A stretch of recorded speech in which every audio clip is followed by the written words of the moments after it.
Shalom, Haverim. Welcome, my dear friends, to our ongoing Bible study in the book of Genesis. Today we will be in chapter 27.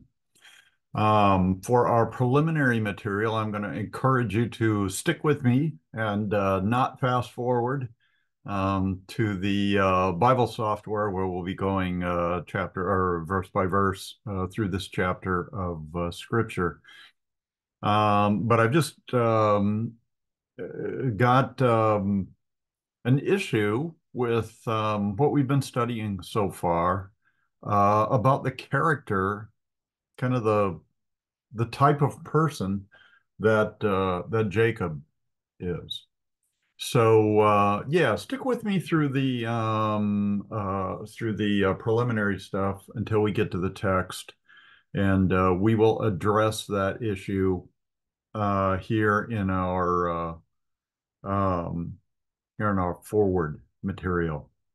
So the last couple of videos, I've been advertising a new book that I have gotten published. It's called Nazarene Essene Theology.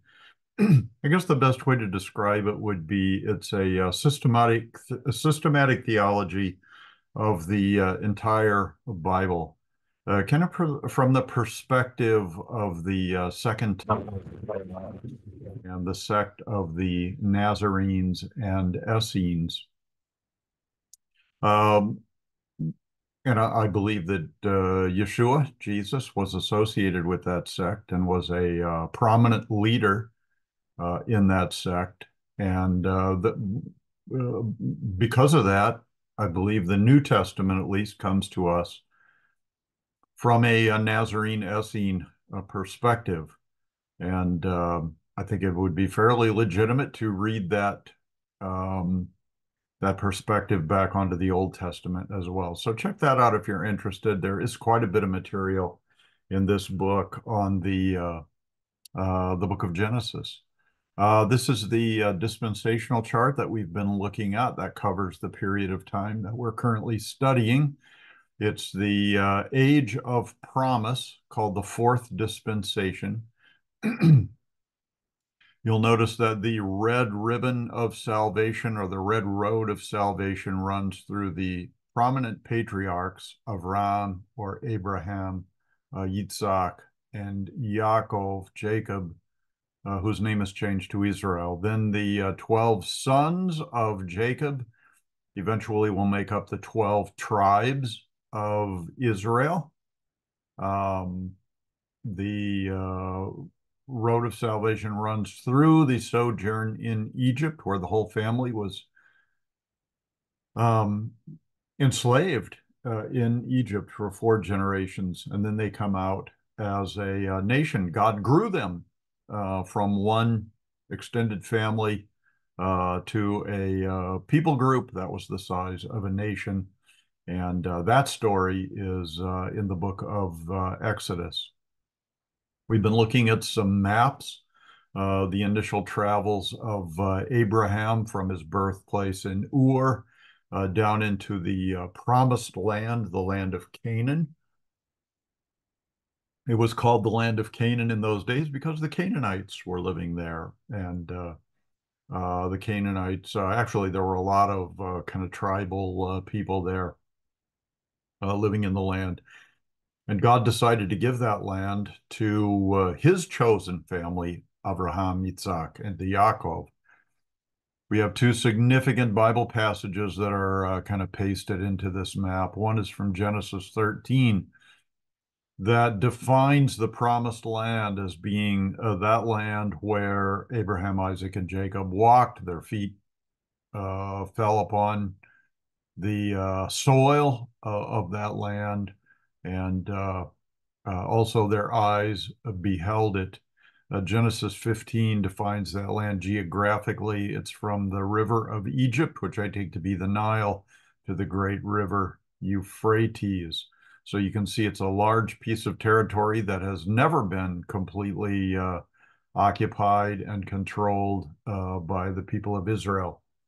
This is a map that shows the exploits of Abraham while he was in Canaan.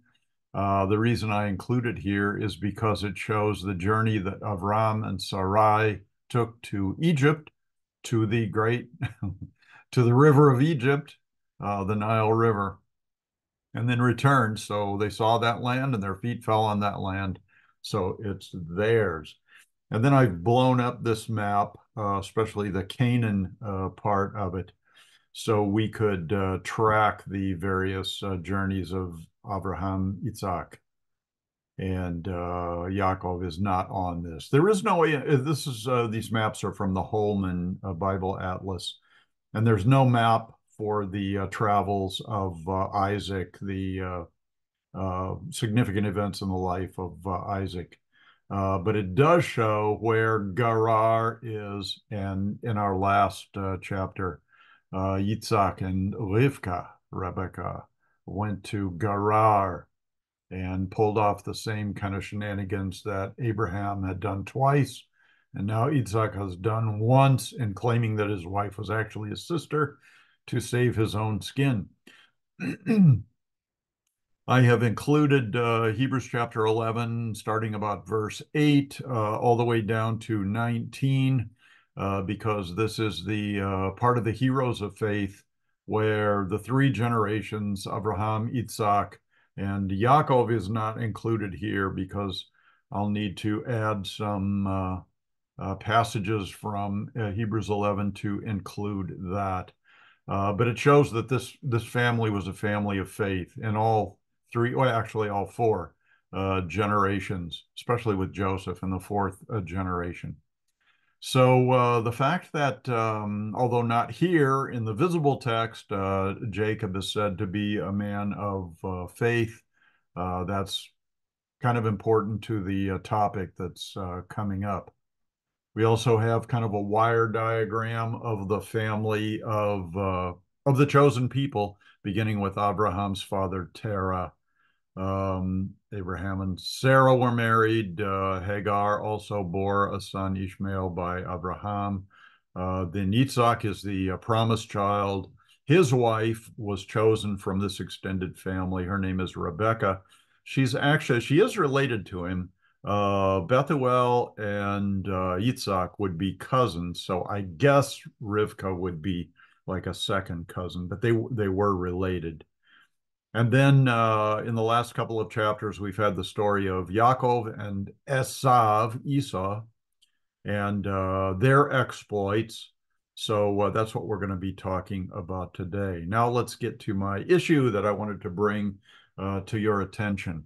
Way back in Genesis 25, when Rebecca was pregnant, and the twins inside her, Yaakov and Esau, were kind of wrestling around and making her life miserable. She prayed to the Lord about this, and the Lord spoke to her and said, two nations are in your womb. So it's not just two individuals, but God sees the potential of these two individuals, that both of them would produce people groups which would constitute nations.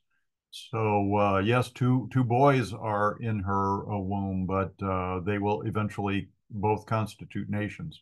The two peoples shall be separated from your body. In other words, these two nations will be separated from each other, and both of them would come from Rivka's body. By the way, the two nations are Yaakov would be the ancestor of the Israelites, and Esav, the ancestor of the Edomites. Okay. One people shall be stronger than the other. Here it doesn't designate which is going to be the stronger of the two, but in the fourth phrase here, the older shall serve the younger. Now, in the birth story, we understand that Esav was the first one born. Esau was the first one born. So even though they're twins, because he came out of the womb first, he was considered the firstborn. And according to natural law, he would inherit the blessing of he would inherit the birthright, the privileges of the eldest son, and also the blessing that was traditionally um, given to the oldest son, and Yaakov was the younger. But God has said, and this phrase would constitute prophecy, but also an expression of God's will. The older shall serve the younger. In other words, Esav will ultimately, eventually, serve Yaakov. So the Edomites will serve the Israelites. Now, through history, there's always been conflict because the two were separated between the Edomites and the Israelites. And at one point, the Edomites were forced to convert to Judaism. And King Herod, that was the king at the time Yeshua was born, was an Edomite. He was a descendant of Esau, but he and his people had been forced to convert to Judaism. I believe that took place when the Maccabees were ruling in Israel. And so, anyway, what I wanted to emphasize is that yes, this is predictive prophecy. The older shall serve the younger, but I do believe it's also an expression of God's will. The older will serve the younger because God has chosen the younger to actually receive the birthright and the blessing that goes along with it. Now, Rebecca certainly heard this blessing, and the Bible doesn't tell us, I don't think it does, whether she told her husband Isaac about this prediction that God had made. And it matters whether Isaac was familiar with this prediction that God made. And maybe if the two of them both knew this, they may have stated it to their sons, to one of their sons or both of their sons. And I think that has some bearing on the events that transpire. A little bit further on in chapter 25, we have the story of Esau's been out hunting. Jacob is hanging around the home front and he's cooking up some stew. And Esau has been out in the wilderness long enough that he's just famished. Apparently, he hasn't gotten anything. You know, he hasn't been successful in his hunt. So even if he had been, he might not have had the strength to, butcher it and prepare it and so forth. So the way he presents himself, he's on the verge of death, and he asks Jacob to save his life by giving him something to eat. And Jacob is willing to give him some stew, but he has to turn over his birthright to Jacob. And so, yeah. And the Bible's estimation of this is because Esau was willing to fork over his birthright to his brother for a pot of stew, that's an indication that Esau despised his birthright. So, kind of a harsh judgment on Esau. He should have held that more precious than he did.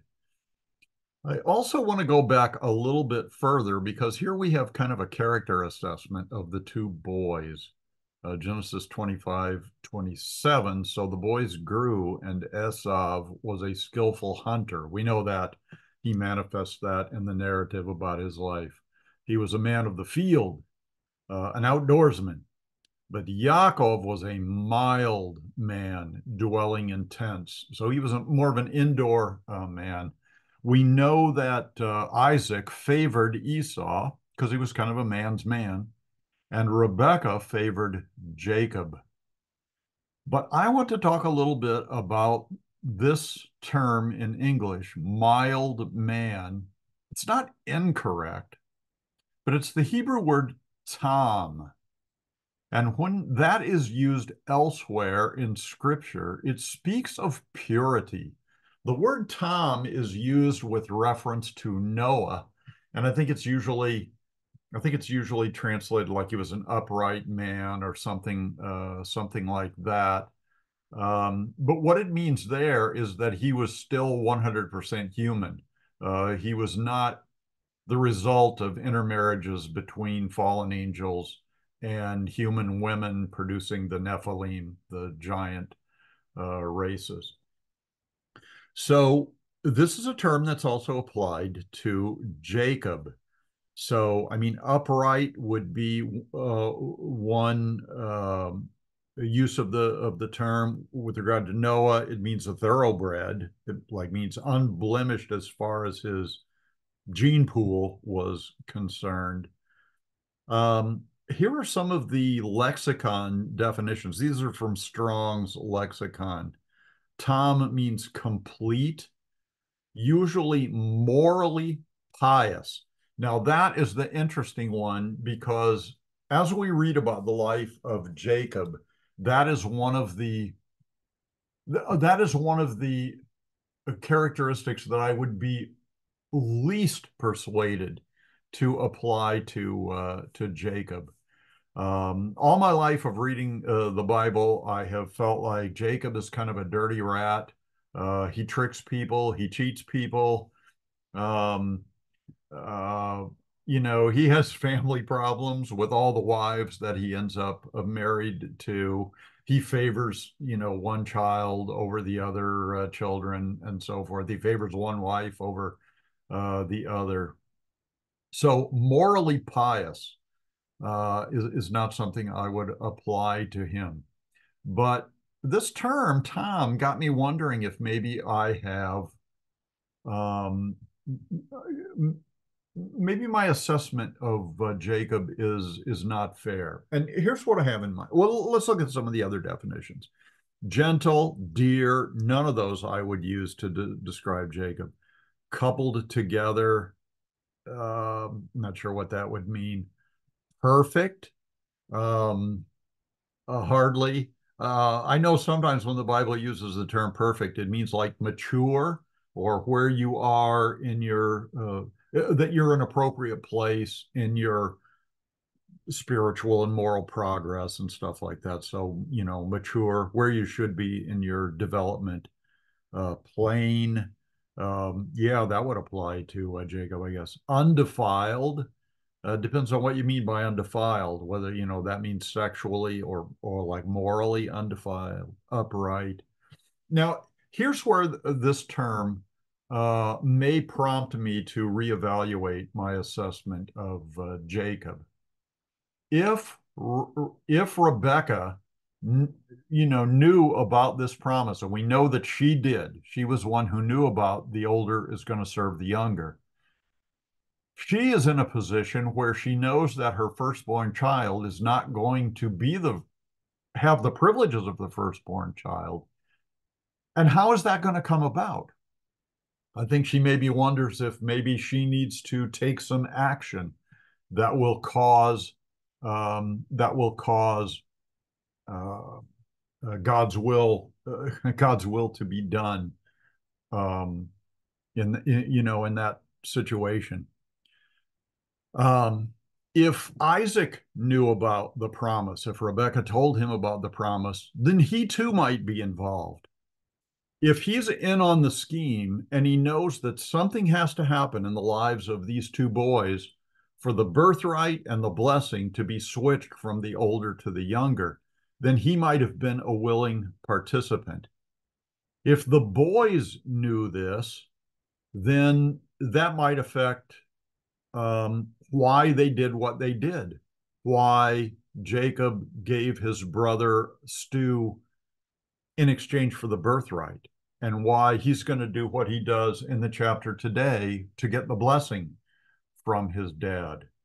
So it may be that Jacob was not really that bad a guy, but he was taking actions based on God's promise that he would be the one that God has chosen to have the privileges of the firstborn and the blessing that goes along with that. So he did what he could to make natural cultural rules match up with what God has predicted for the future. So maybe Jacob is not such a bad guy. Okay, that brings us to our text for today. So let me bring it up and we'll jump into the text. And with that character assessment in mind, let's see if maybe Jacob is not the dirty rat that I have always assumed that he was. Genesis 27:1. Now it came to pass when Isaac was old and his eyes were so dim that he could not see, that he called Esau, his older son, and said to him, My son. And he answered him, Here I am, Hineni in Hebrew. Then he said, Behold, now I am old. I do not know the day of my death. Now, therefore, please take your weapons, your quiver and your bow, and go out into the field and hunt game for me and make savory food such as I love and bring it to me, that my soul may bless you before I die. So let's go back to the beginning here. Let's see what Phineas Dake has to say about this verse in his study Bible. Actually, it's called the Annotated Reference Bible.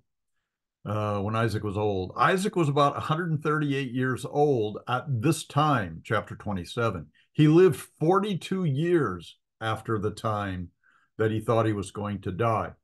Now, in the first church that I served in a small farming community in Nebraska, there was one of our neighbors was an older lady, and she was convinced that she was on the verge of death. When I met her when we first moved in, she told me that she was about to die and she was making funeral arrangements and she was in very poor health. We left 7 years later and she was still alive and kicking. So, so I guess my point is some people are like this. Isaac may have been one of those people that just thought he had one foot in the grave and the other on a banana peel, but he's going to live another 42 years.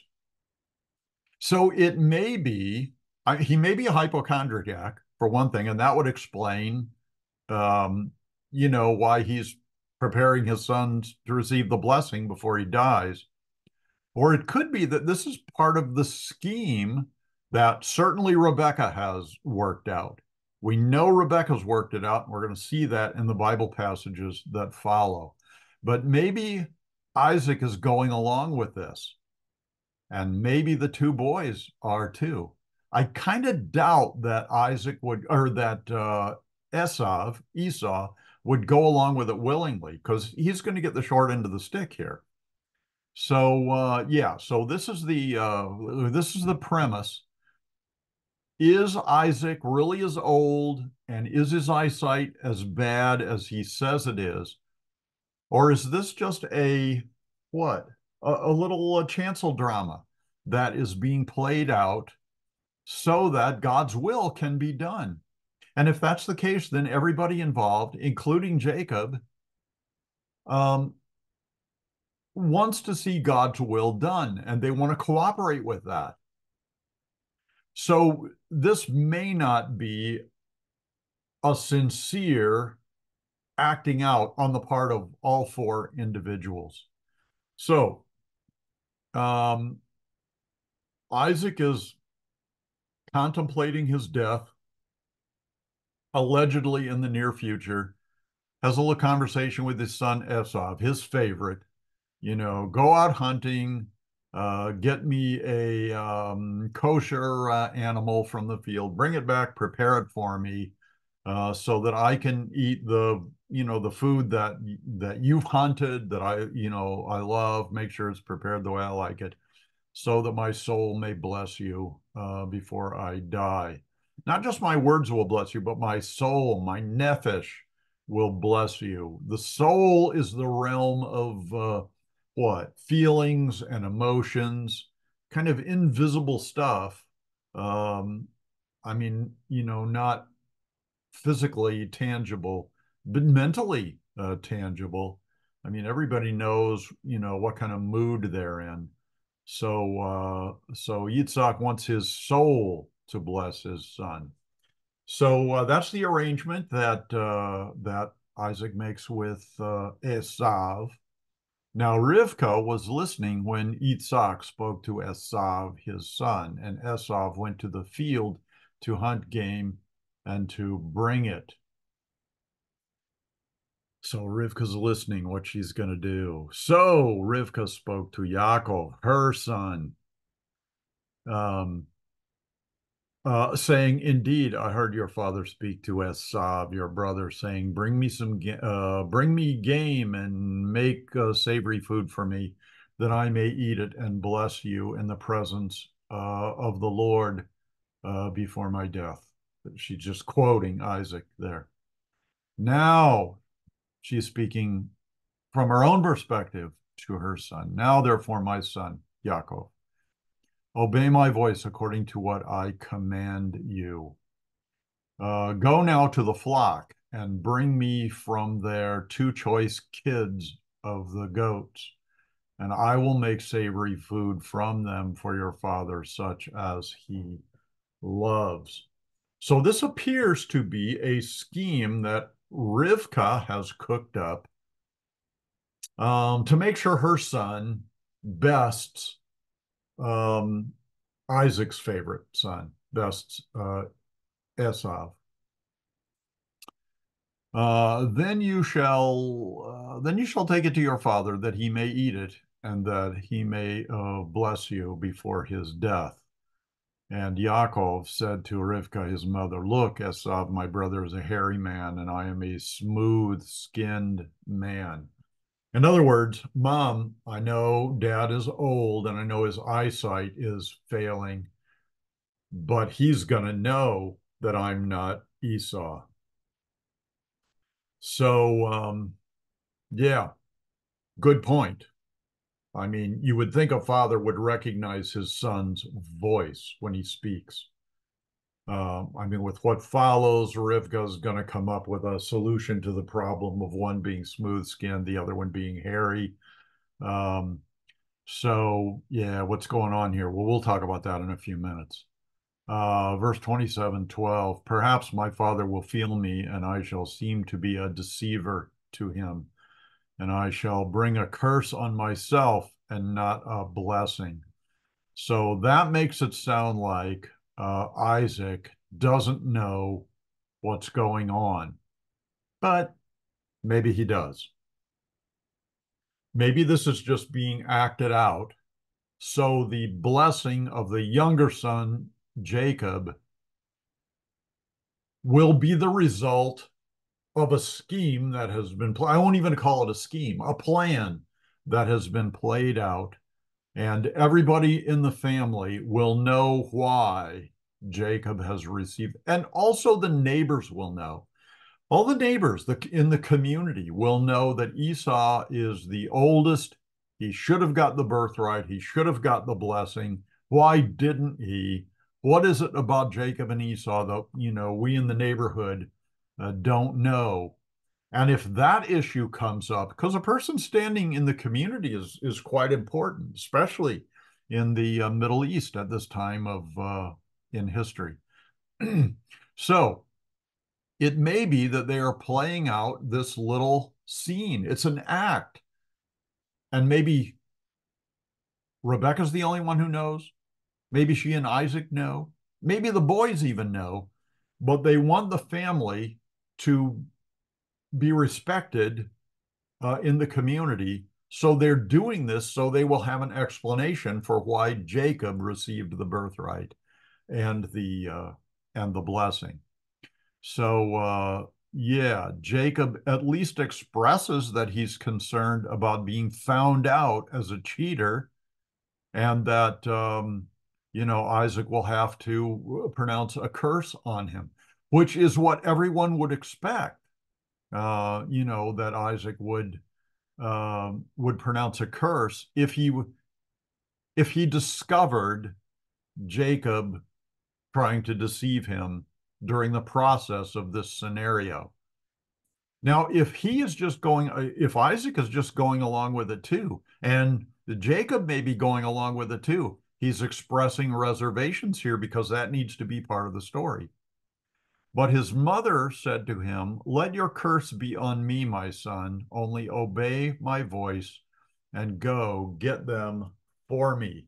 So she may be trying to persuade Jacob that if he gets discovered by his dad and his dad's angry and pronounces a curse on him, that somehow this curse is going to magically transfer to her. And this is important enough to her, maybe just because she prefers Jacob to Esau, maybe because she's trying to get God's will to be done. And so they've come up with this staged performance. Let your curse be on me, son. Um, I guess what she's saying is, because I'm the one who came up with this idea, because I, Rebecca, am the one who came up with this idea, I'll take responsibility for any curse that results from it. Now, I don't know how that would actually be pulled off if words of a curse were spoken by Isaac over his son. So if Isaac is in on this, he's going to have to perform in this drama as if he's fooled. He and really this story makes him look like kind of a fool. So maybe he is, maybe he's not. Maybe he is playing this role so that God's will be done, and the children that were born to the two of them would would conform to God's will as it was expressed in that promise. Verse 14. And he went, Yaakov went and got them, the goats, and brought them to his mother. And his mother made savory food such as the father loved. Now, everybody knows, everybody in the drama here knows that Esau is going to have to go out into the woods or out into the desert and hunt, and that's going to take a while. So even if he's successful pretty soon into the hunt, it's going to take more time for him to find game, kill it, prepare it to, bring it back to the house and prepare it. Then it's going to take Jacob to go out to the goat pens and take two goats and bring them to his mom. So it's going to take a shorter period of time. So they know that Esau is not going to return before Jacob does, and foil the plot.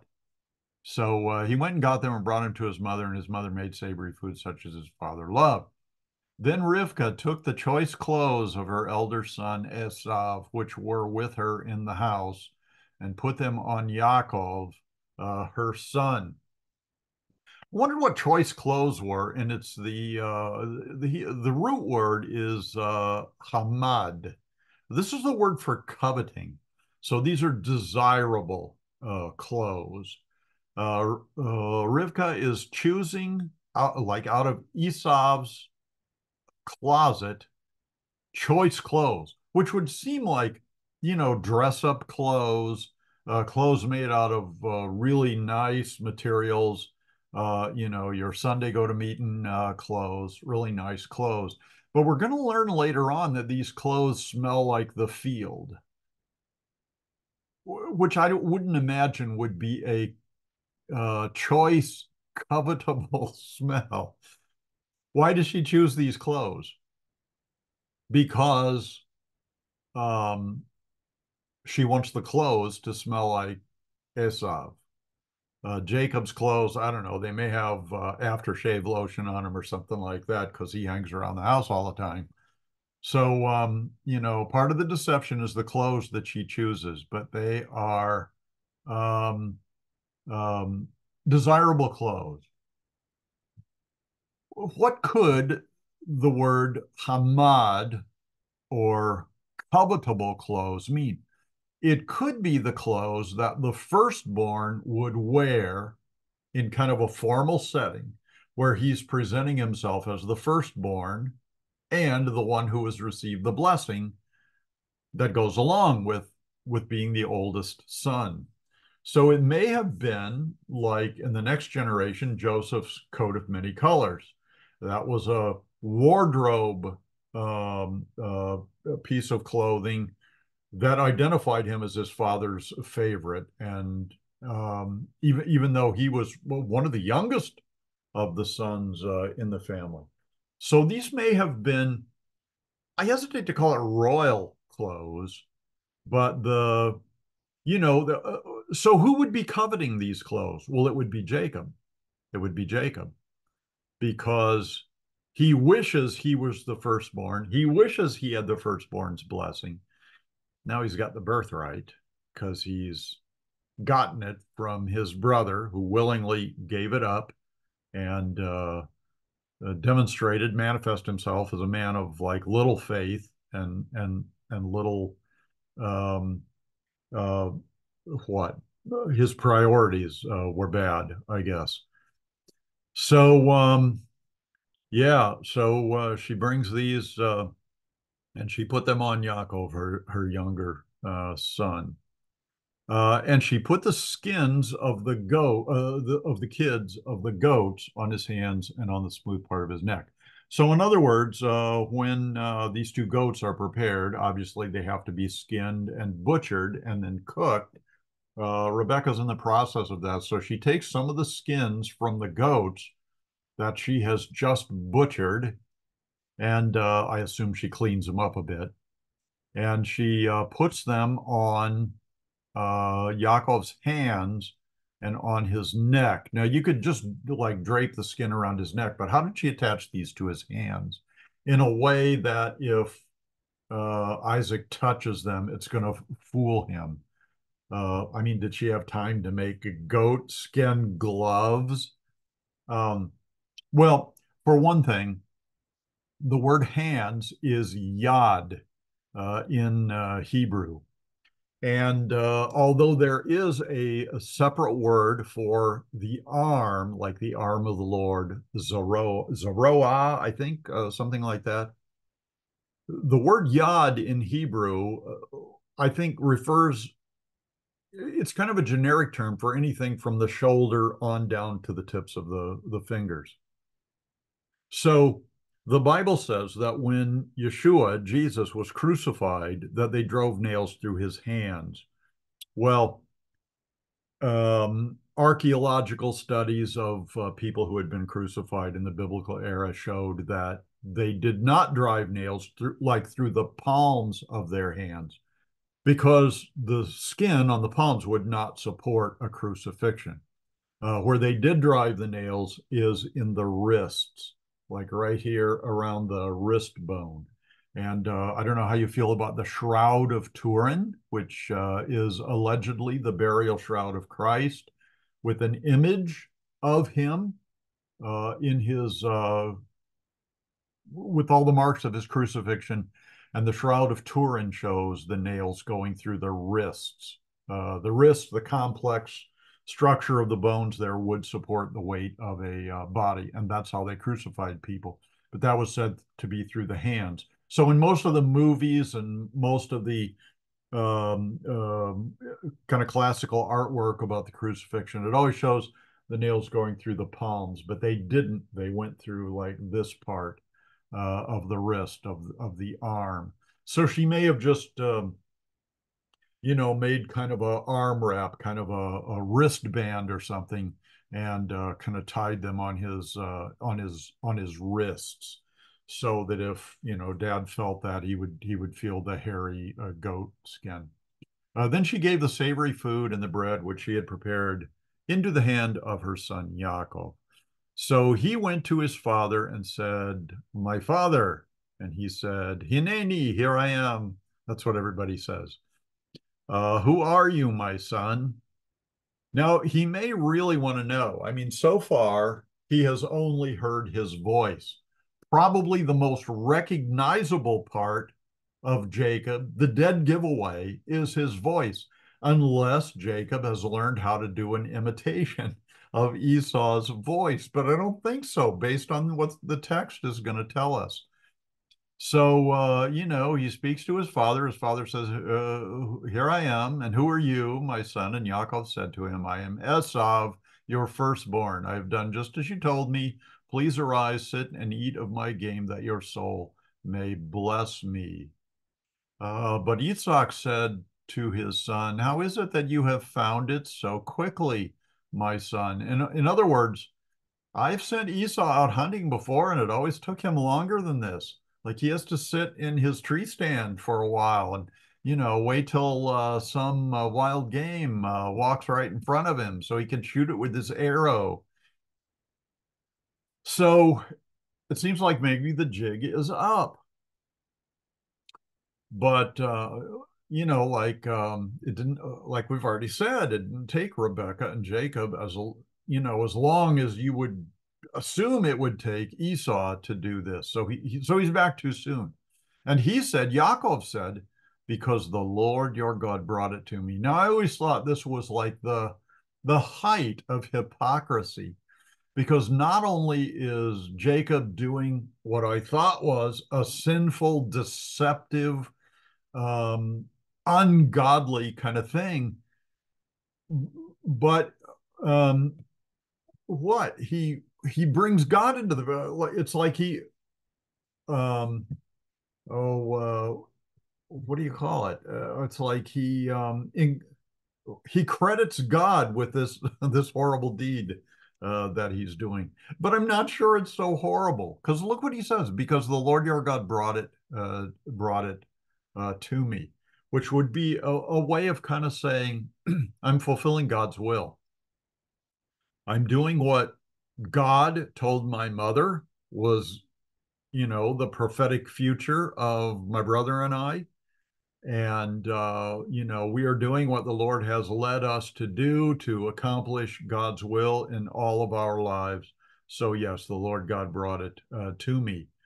He's not saying he didn't go out to the goat pens and get a couple of goats that were then prepared for him to eat. But he is bringing God's will into this. So Yitzhak said to Yaakov, please come near that I may feel you, my son, whether you are really my son Esau or not. So, I mean, this is kind of a strange thing. Like, what if he touches Jacob's leg instead of his forearms or the back of his neck? What if he touches his face? He's going to know. But apparently, Yitzhak is going to touch right where he's supposed to touch, as if he's in on the deal. So Yaakov went near to Yitzhak, his father, and he felt him and said, the voice is Yaakov's voice. Look at that. He recognizes the voice of his son, Yaakov, but the hands are the hands of Esau. So if Isaac has any sense at all, he's getting conflicting information and he should pursue this farther. Okay, you feel like Esau, but you've got Jacob's voice. So, who are you really? But it appears that he's fooled by this, or that he's going along with a prearranged scenario that maybe Esau is in on it, maybe he's not. Maybe Esau is in the dark. And he did not recognize him because his hands were hairy like his brother's, Esau's hands. So he blessed him. So Jacob gets the blessing. Then he said, are you really my son Esau? And he said, I am. So it's almost like Esau, he's already giving him the blessing. So he was convinced enough to do that. But then afterwards, he says, are you really Esau? And he needed to be able to go on record and say, I asked my son Yaakov if he was Esau, and he said he was. Now, this is a lie. Jacob is not Esau. So that seems sinful, and it seems like it would disqualify him from being a Tom. But so anyway, he says, bring it near to me, and I will eat of my son's game so that my soul may bless you. So he brought it near to him, and he ate, and he brought back. And he brought him a wine, and he drank. Then his father, Yitzhak, said to him, come near now and kiss me, my son. And he came near and kissed him, and he smelled the smell of his clothing. It smelled like Esau. And he blessed him. And here's what he said in the blessing: surely the smell of my son is like the smell of a field which the Lord has blessed. So I don't know, maybe it smells like wheat or barley or something like that. Maybe it just has an outdoor smell, kind of a musty smell. Whatever it is, it doesn't smell like Yaakov. Therefore, may God give you the dew of heaven, of the fatness of the earth, and plenty of grain and wine. Let peoples serve you and nations bow down to you. Now, he could be talking about his own brothers, his own sons' people.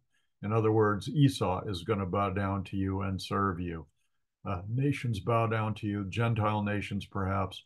Be master over your brethren, and let your mother's sons bow down to you. Let your mother's sons.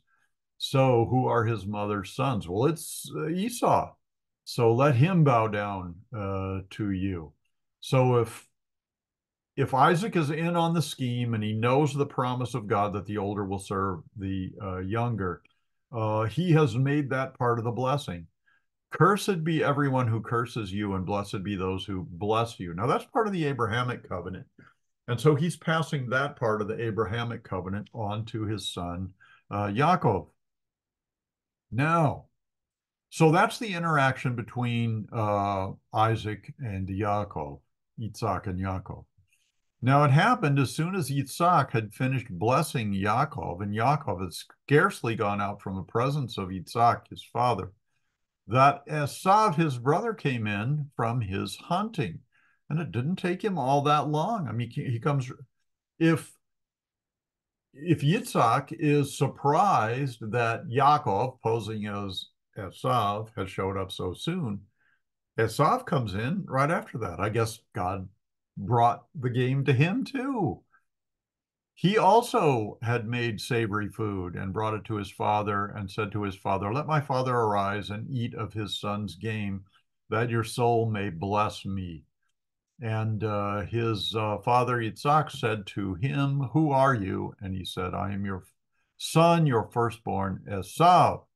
Then Isaac trembled exceedingly and said, who? Where's the one who hunted game and brought it to me? I ate all of it before you came, and I have blessed him. And indeed, he shall be blessed. When Esau heard the words of his father, he cried with an exceedingly great and bitter cry, and said to his father, bless me also, O my father. But he said, your brother came with deceit and has taken away your blessing. And Esau said, is he not rightly named Yaakov, which is, uh, Akev is the Hebrew word for a heel, which is what Jacob grasped of Esau when Esau was being born. And that allegedly is why they gave him that name, Yaakov, from which we get the expression in English, at least, of "oh, you're pulling my leg," like you're grasping onto my heel, the heel grabber. So, for he has supplanted me these two times. He took away my birthright, and now look, he has taken away my blessing. And he said, have you not reserved a blessing for me? Then Yitzhak answered and said to Esau, indeed, I have made him your master, just like God said. And all his brethren I have given to him as servants. With grain and wine I have sustained him. What shall I do for now for you, my son? In other words, I've given the blessing and it's going to stick. And Esau said to his father, have you only one blessing, my father? Bless me, me also, O my father. And Esau lifted up his voice and wept. Then Yitzhak, his father, answered and said to him, behold, your dwelling shall be of the fatness of the earth. That sounds good. And of the dew of heaven from above. That sounds good. By your sword you shall live, and you shall serve your brother. So the by your sword you shall live. That sounds like, I mean, you're going to have to fight for your survival and stuff like that. But that sounds like, that goes along with Esau's nature. And you shall serve your brother, because I've already given him the promise, and that's part of the promise. And it shall come to pass when you become restless, you shall break his yoke from your neck. So that speaks of the conflict in the future between the Edomites and the Israelites. So Esau hated Yaakov because of the blessing which his father blessed him. And Esau said in his heart, the days of mourning for my father are at hand. In other words, he's going to die soon. And then, after he dies, I will kill my brother Yaakov. Okay, before we go on, let's talk about the little scenario that I have painted here and the likelihood or unlikelihood of this being a scheme that was worked out amongst family members. In my opinion, the fewer people who know about the promise that God made to Rebekah, the easier the scheme is to believe. If it's just Rebekah that knows, then that explains her behavior and why she prompted her son to do what he did. If Isaac knows about it, then he's being a little deceptive by going along with the scenario of being near death and blind. He's going to live another 40 some years. So the more people who are in the know, the harder it is to believe that this is just a scenario to explain why the younger is going to be master over the older son. If Esau knows about it, then maybe he is just reluctantly going along with this because he knows that God has established his destiny and there's nothing he can to do about it. He doesn't have to be happy about it, but he's going to go along with this scenario so that he's not disputing the birthright and blessing that were turned over to Yaakov. He knows if he disputes it, he's fighting against God's will, if he's even a believer at all. So I think, my little scenario that everybody's doing what they think they need to do to make God's will come to pass, which is not always a good idea. Uh, Abraham and Sarah tried this with Hagar, and that ended up with Ishmael being the father of the Arab people who have been the historical enemies of the Israelites. So I'm not saying that the scenario is a good idea, but it may be the way that they have decided they're going to act out why their younger son was given the birthright and the blessing, so they have an explanation that kind of holds up in court amongst themselves and among the people of the community. So this is a story they can tell to their neighbors, and the neighbors are going to think that Jacob is a dirty rat, um, maybe because he is a dirty rat. Like I have suggested the possibility of this scenario, and at least some, if not all, of the family members being involved to explain why the older is serving the younger. But maybe it happened just like I said it did. In that case, Jacob is a dirty rat. He took advantage of his brother twice. So why would the Bible say he is a Tom, that he's a morally upright person, when, according to my scenario, all he was doing was acting out a way that God's will could be accomplished within their family? I don't think anybody is completely sinless in this scenario. So maybe the scenario is true, maybe it's not. Maybe we should just take the story at face value. Maybe we should read a little deeper into it. I took one Hebrew word that characterizes Yaakov according to the biblical perspective, that he's a Tom. He's a morally upright and kind of thoroughbred kind of guy. So let's keep this issue of Jacob's character in mind as we continue into the future, because Jacob's going to have to leave town to avoid being killed by his brother. And maybe the threat against Jacob's life is part of the scenario. And we'll talk about that in a few minutes. But when Jacob gets up to the family farm up there in Padan Aram in Syria, he's going to have some dealings with Laban, who turns out to be Rachel and Leah's dad.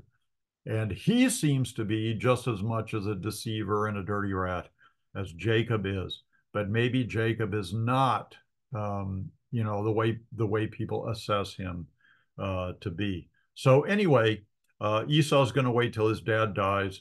He's going to have to wait another 40 years for that to happen. And the words of Esav, her older son, were told to Rivkah.